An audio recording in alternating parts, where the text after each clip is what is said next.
ஜெபம்.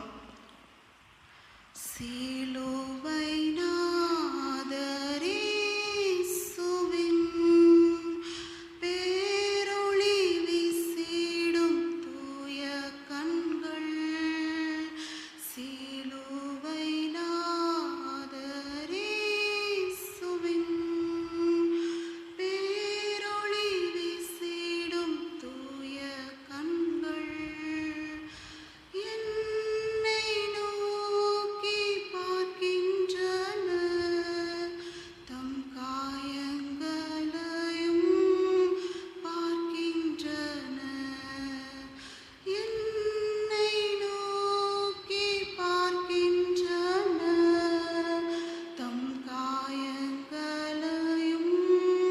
பார்க்கின்றன, சிலுவை நாதரே சுவின். துதிகளின் மத்தியில் வாசம் செய்கிற எங்கள் அன்பின் பரம தகப்பனே, உண்மை நன்றியோடு துதிக்கிறோம் ஏசப்பா. ஆண்டவரே அப்பா, அந்த காலை பொழுதுல தகப்பனே, நாங்கள் ஒவ்வொருவரும் உண்மை நோக்கி பார்க்க அந்த இடத்துல வந்திருக்கிறோம் ஏசப்பா. ஆண்டவரே, நீர் எங்கள் இருதயத்தை பார்க்கிற தேவனாக இருக்கிறீரே, உமக்கு நன்றி செலுத்துகிறோம் ஏசப்பா. ஆண்டவரே, அடியனை மறைத்து நீர் பேசுங்க ஏசப்பா. இந்த நேரம் முழுவதும் உங்கள் கரத்தில் கொடுக்குறோம் ராஜா. என்ன நீர் பேச நினைக்கிறீரோ அதை நீர் பேச ஆண்டவரே, என்னை தாழ்மையோடு உங்கள் கரத்தில் ஒப்பு கொடுத்து செபிக்கிறேன். மீட்பெரும் இரட்சகருமாகிய இயேசு கிறிஸ்துவின் மூலமாக செபிக்கிறோம் எங்கள் ஜீவனுள்ள நல்ல பிதாவே, ஆமென். இன்றைய நாளுக்கான தலைப்பு, உங்கள் மனம் புதிதாகிறதினாலே மறுரூபமாகுங்கள். உங்கள் மனம் புதிதாகிறதினாலே மறுரூபமாகுங்கள். அதற்கான வசனம் ரோமர் 12ஆம் அதிகாரம் 2ஆம் வசனம். ரோமர் 12ஆம் அதிகாரம் 2ஆம் வசனம். நீங்கள் இந்த பிரபஞ்சத்திற்கு ஒத்த வேஷம் தெரியாமல் தேவனுடைய நன்மையும் பிரியமும் பரிபூர்ணமான சித்தம் இன்னதென்று பகுத்தறியத்தக்கதாக உங்கள் மனம் புதிதாகிறதினாலே மறுரூபமாகுங்கள். ஆமென். இன்றைக்கு இந்த வசனத்தை கொண்டு கர்த்தர் நம்மோடு கூட பேச இருக்கிறார். இந்த காரியத்தை நம்ம இரண்டாக பிரித்தோம் என்றால், நம்ம இந்த உலக வாழ்க்கையில் மனிதர்களுக்காக சில காரியங்களை நம்ம விட்டு கொடுத்தோ இல்லை மறைத்தோ இல்லை வேஷம் போட்டோ நம்ம வாழ்ந்து கொண்டு இருப்போம். இன்னொரு காரியம் சிலர் உண்மையாக ஆண்டவருக்கு உண்மையாக உள்ளத்தின் ஆழத்திலிருந்து சில காரியங்களை மனிதர்களுக்காக பயப்படாமல் ஆண்டவருக்காக சில காரியங்களை நம்ம செய்வோம். அதை தான் நம்ம பார்க்க போகிறோம். அதுவும் இந்த லெந்து காலங்களில் நம்ம பார்த்தோன்னா அநேக காரியங்களை நம்ம ஆண்டவருக்காக நம்ம செய்வோம். அவரோட பாடுகளை நினைத்து, அவர் நம்முடைய பாவங்களுக்காக அவர் சிலுவையில் அடிக்கப்பட்டு ரத்தம் சிந்தி அதை நினைத்து சிலர் அநேக காரியங்களை செய்வோம். அநேக காரியங்கள் மீன் என்னென்னா, நம்மளுடைய பாவங்களை சிலர் விடுவோம். அதாவது ரொம்ப அடிக்ஷனாக இருக்கிற காரியங்கள், ஆண்டவரே உமக்காக நான் இந்த காரியத்தை விடுறேன். இன்னும் ஒரு சிலர் பார்த்தோன்னா, லேடிஸாக இருந்தோம்னா சிலர் பூ வைக்காமல் இருப்பாங்க, சிலர் நான்வெஜ் சாப்பிடாமல் இருப்பாங்க.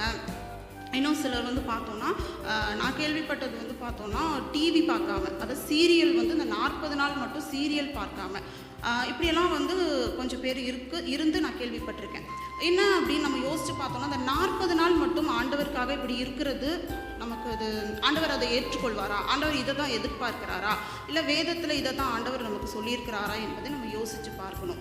நம்ம நம்மளோட பாவங்களை இந்த காலங்களில் இந்த 40 நாள் ஆண்டவர் நம்மளுடைய பாவங்களுக்காக, நம்ம செஞ்ச தவறுகளுக்காக அவர் அடிக்கப்பட்டார், அவர் ரத்தம் சிந்தினார். அவரோட சிலுவை அந்த காட்சியை நம்ம நினைக்கும் பொழுது நம்மளுடைய பாவங்கள்லாம் நம்ம விட்டு வெளியில் வரணும் அப்படின்றதுக்காக தான் அந்த 40 நாள் நமக்கு கொடுக்கப்பட்டிருக்குது. நம்ம இதெல்லாம் சாக்ரிஃபைஸ் பண்ணாமல் ஆண்டவருக்காக நம்ம என்ன செய்கிறோம்? நம்மளோட பாவத்தை விடுறோமா? நம்ம மனம் திரும்புகிறோமா? இல்லை மனிதர்களுக்காக இன்னும் நம்ம நடித்து கொண்டு இருக்கிறோமா என்பதை தான் நம்ம சிந்தித்து பார்க்கணும். அதாவது இந்த லெந்து காலங்களில் நம்ம எல்லாருமே உபவாச ஜெபம் இருக்கும்.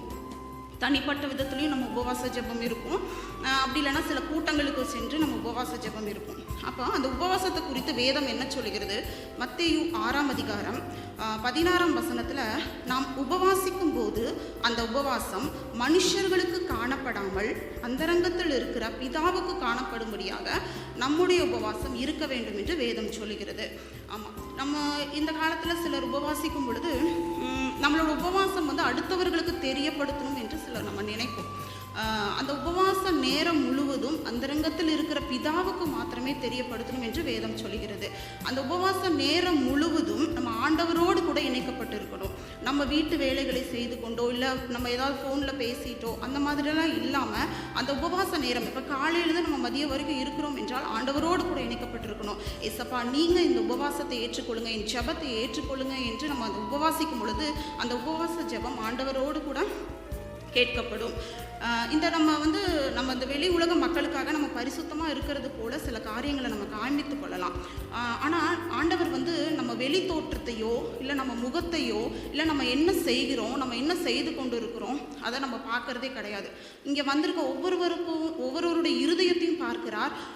நம்ம இருதயத்துக்குள்ளே நம்ம என்ன நினைத்து கொண்டு இருக்கிறோம், நம்ம எப்படிப்பட்ட எண்ணத்தோடு இருக்கிறோம், நம்ம சமாதானத்தோடு இருக்கிறோமா, அன்போடு இருக்கிறோமா. நம்ம கிறிஸ்தவர்கள் என்றாலே அன்பு தான். நம்மை குறித்து புறஜாதி மக்களாக இருக்கட்டும் இல்லை அடுத்தவர்களாக இருக்கட்டும் நம்மை குறித்து சாட்சி சொல்லணும். கிறிஸ்தவர்களாகிய இவர்கள் அன்புள்ளவர்கள் என்று சாட்சி சொல்லணும். நம்மளுடைய ஆண்டவரோட பார்வையில் நம்ம எப்படி இருக்கிறோம் என்பதை தான் நம்ம சிந்தித்து பார்க்கணும். நம்ம யாருமே பரிசுத்தவான்கள் கிடையாது.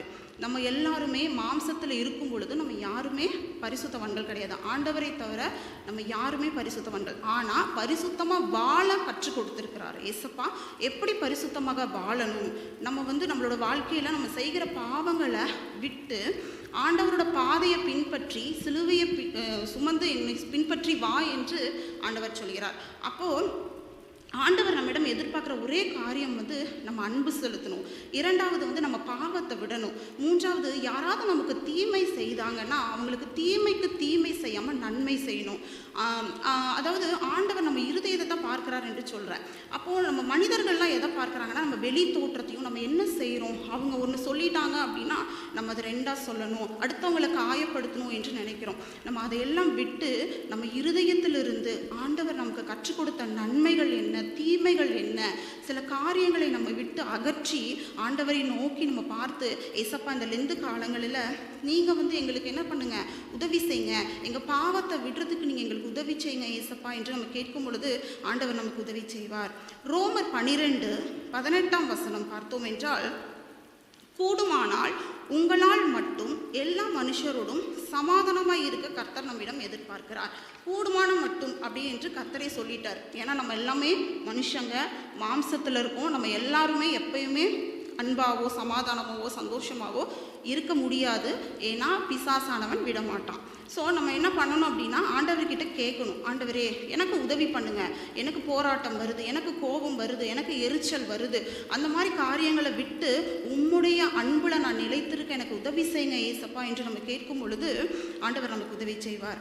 நம்ம சொல்லலாம், ஏசப்பா எனக்குள்ளே இருக்கிறாரு, நான் ஆண்டவரோட மகள், நான் ஆலயத்திற்கு ஃபஸ்ட்டாக வந்துடுவேன், நான் பாஸ்டர் சொல்கிறதுக்கு முன்னாடி நான் வசனத்தை எடுத்து வாசிப்பேன், நான் முன்னாடி நின்று நல்லா பாட்டு பாடுவேன், ஆண்டவரை ஆராதிப்பேன், நான் எல்லா காரியத்துலேயும் ஆண்டவரோட காரியத்தை செய்ய நான் முன்னாடி வருவேன்னு. ஆனால் ஆண்டவர் அது எல்லாம் தேவை, அதுவும் தேவை, ஏசப்பாவுக்கு செய்யக்கூடிய அனைத்து காரியங்களும் தேவை. ஆனால் நம்ம இருதயத்தை தான் ஆண்டவர் பார்க்கிறார்.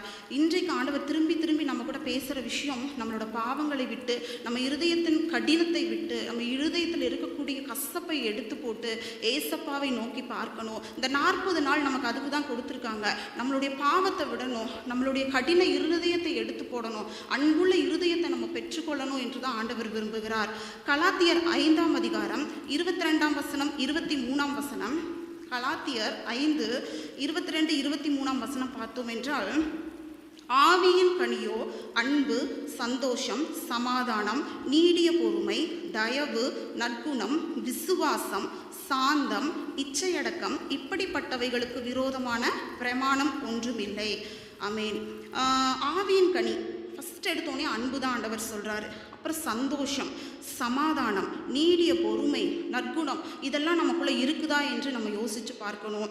நம்ம இந்த உலகத்தில் வாழ்கிற வரைக்கும் தான் எல்லா காரியங்களும், மாம்சமான யாவர் மேலும் என் ஆவியை ஊற்றுவேன் என்று ஆண்டவர் சொல்லியிருக்கிறார். நம்ம எல்லாருக்குமே தெரியும், இது கடைசி காலம், எங்கு பார்த்தாலும் பல அழிவுகள் நடந்து கொண்டு இருக்கு, எல்லாரும் சுவிசேஷம் அறிவித்து கொண்டு இருக்கிறாங்க. நம்ம இருதயத்தை மாற்றிக்கொள்ளணும். ஆண்டவர் நம்மிடம் எதிர்பார்க்குறது தான், நம்ம ஆவியின் கனிகளை பெற்று வாழணும் என்று ஆண்டவர் எதிர்பார்க்கிறார். அதே மாதிரி மத்தேயு 26 ஒரு உதாரணம் சொல்கிறேன். ஆண்டவரோடு கூட இருந்த ஒரு சீஷன், நம்ம எல்லாருக்குமே தெரியும், யூதாஸ் காரியோத்து.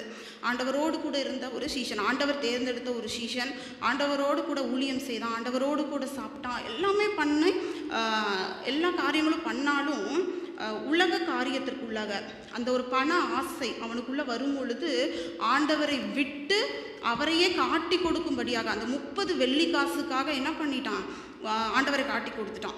ஆண்டவரை காட்டி கொடுத்து அந்த 30 வெள்ளிக்காசை வாங்கி அவன் நிம்மதியாக சந்தோஷமாக வாழ்ந்தானா? இல்லை, அவன் நாண்டு கொண்டு செத்து போனான் என்று இருக்கிறது. அதே போல் தான் பேதுருவும் ஆண்டவரோடு கூட இருந்த சீஷன் தான், ஆண்டவரோடு கூட ஊழியம் செஞ்சான். ஆண்டவரை சிலுவையில் அடிக்கும் போது அவரை பார்த்து கொண்டு இருந்த ஒரு சீஷன் தான். அப்பயுமே ஆண்டவர் முன்னாடியே சொல்லியிருப்பாரு, சேவல் கூவுவதற்கு முன்பாக நீ என்னை 3 தரம் மறுதளிப்பா என்று. இன்றைக்கு நம்மளும் அப்படி தான். நம்மளோட வாழ்க்கையில் நம்ம வந்து ஆண்டவரோடு கூட தான் நான் இருக்கேன், நான் ஜெபிக்கிறேனே, நான் முட்டி போட்டு ஜெபிக்கிறேனே, நான் ஆலயத்திற்கு வந்து நான் காணிக்கையை செலுத்துகிறேனே, நான் நல்லா தான் ஜெபிக்கிறேன் அப்படின்னு நம்ம சொல்லலாம். ஆனால் நமக்குள்ள அந்த ஆவியின் கனிகள் இல்லை என்றால் ஆண்டவர் அந்த ஜெபத்தை ஏற்றுக்கொள்ளவே மாட்டார். ஆண்டவர் நம்மிடம் இன்றைக்கு எதிர்பார்க்கிற காரியம் அதுதான். நம்ம மனம் திரும்பணும், நம்ம மனம் புதிதாகணும் என்று தான் ஆண்டவர் விரும்புகிறார்.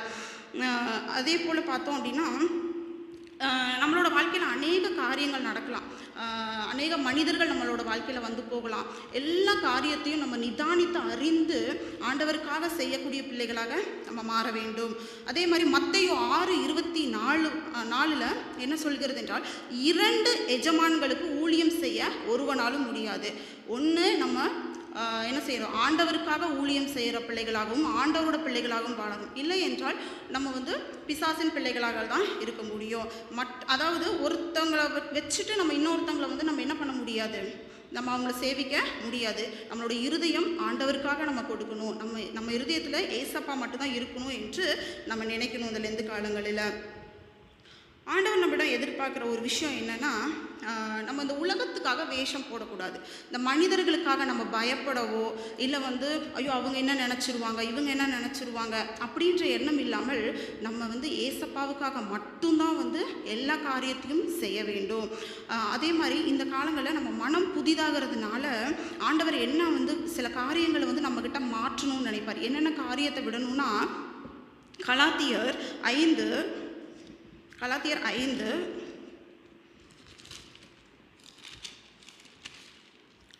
5:5ஆம் அதிகாரம் எடுத்தவங்க வாசிங்க.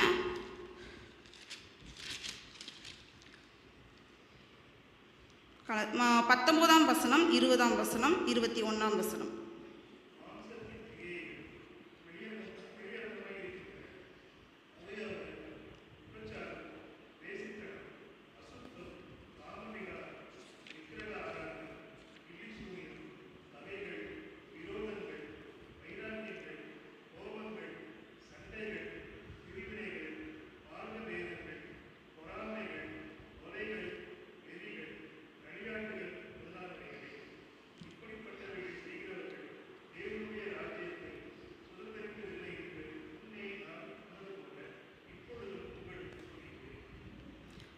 மாம்சத்தின் கிரியைகள் வெளியரங்கமாக இருக்கிற என்று ஆண்டவர் சொல்கிறார். அப்போ இந்த மாதிரி காரியங்களை எல்லாம் நம்ம விட்டு ஆவியின் கனிகளை பெற்றுக்கொள்ளணும் என்று நம்ம இன்றையிலேருந்து நம்ம வாஞ்சிக்கணும்.